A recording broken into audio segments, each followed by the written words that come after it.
Hey everyone, it's day 6 What's up? of the road trip out of 8.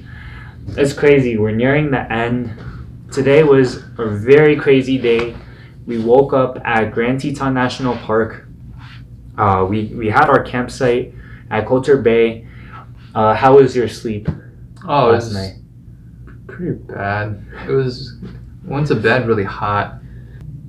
I guess in the middle of the night, it's even before that, it starts to get cold. Before it was forecasted to be around 35. It was the lowest for that night. And so at some point, we just started being freezing and we started piling on clothes and blankets to try to get past that night. And we woke up freezing as well. Our entire insides were fogged up from our breathing out vapors. And we woke up freezing around 7 or so when the sun came up. Yeah, so the worst part was that I think it started dropping, the temperature started dropping like crazy around midnight, and we were already asleep by then. So it was a really drastic change for our bodies. My allergies flared up. Also, we went on a hike yesterday, so my knees were in pain during the night and I couldn't stretch out my legs fully. So I had to massage my legs so that I could fall asleep. So it was a long night. It wasn't very comfortable. If you're ever going to camp anywhere, we highly recommend you bring sleeping bags. Sleeping pad, tents, all that. Yeah, so we had a tent and then we had a tarp for the tent, but we didn't have sleeping bags, so we camped in our car. And this morning we woke up early. We went straight to Yellowstone. We had some beautiful sights at Yellowstone. We drove to Old Faithful. It's weird because when we were at the Tetons, the air was insane. It was like walking into a soap store. The smell was so clean, so fresh, and so fragrant. It was amazing. And then we got to Yellowstone. It was entirely different. Yellowstone's located on top of a volcano, so there are a lot of hot springs, a lot of geysers, and a lot of gases are being released out of the ground. So it smelled weird. It smelled like hard-boiled eggs. Yeah. That weird funky smell. Yeah. If you leave hard-boiled eggs in a bag for too long, it's kind of funky. So kind of like that. Sulfur deposits ejecting into your noses. And we walked around and checked out all the geysers, the mini geysers on the ground. And that was fun and all. It had some really clear liquid. But we waited for Old Faithful, which is the big one. 10 minutes in, nothing happening. The sun's shining on us. We just wait. And then Old Faithful would spurt a little bit, and we're like, this is it. And it was not it. Did that a couple times until finally it actually did come up, and we got the huge plume of water into the air, quite high actually. I don't know if the footage will really capture how high it went, but it went quite high, and it went on for quite a bit of time, and you see the giant plume of water vapor that escapes from that plume of water itself. So it was quite interesting to see. Yeah, what really stands out to me about the whole geyser experience is that when the water shoots up, it's white.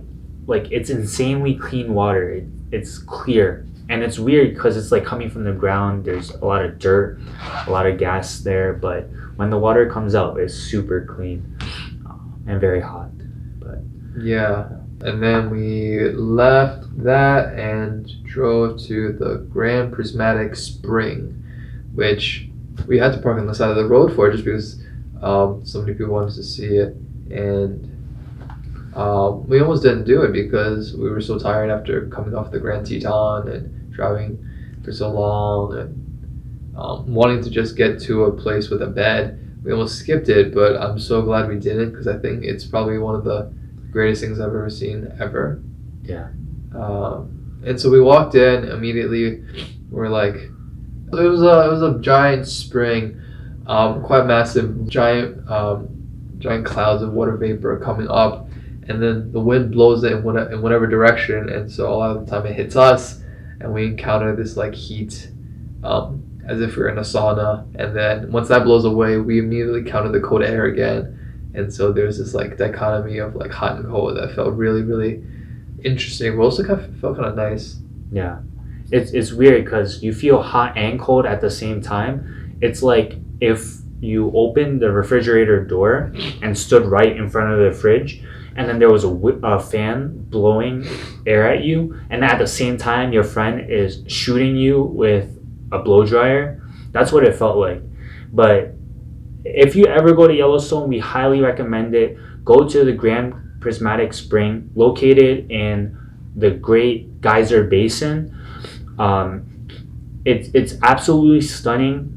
You'll feel hot and cold at the same time. You'll see the most vivid colors. Really rich gradient of colors, and it goes all the way from like the blue of the water to like the green of what I guess must be the shrubbery or something, or like the algae, and then you have the orange yellow of the rocks beneath it.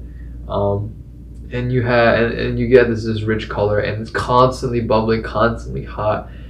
We saw one buffalo in the field grazing as expected, but then we also saw another buffalo in the other lane going opposite us. So we're on the right lane. This was blocking the other lane going towards us. We were driving out Yellowstone. We're going about 40, and like all of a sudden there's this like big brown thing next to us on the road. Jeff thinks it's like this hunchback old man. It kind of looks like it. He's like wearing all brown, and then once we pull up like next to it, we're like, shoot, it's a buffalo right next to us. Yeah, I thought it was like some like jaywalker. I was like, why is there this like old woman with like fur coats on, like this thick coat on, walking across the street?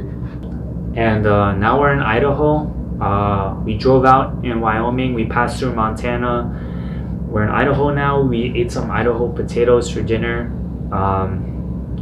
Yeah, and tomorrow it's on to Nevada. We're driving through the desert.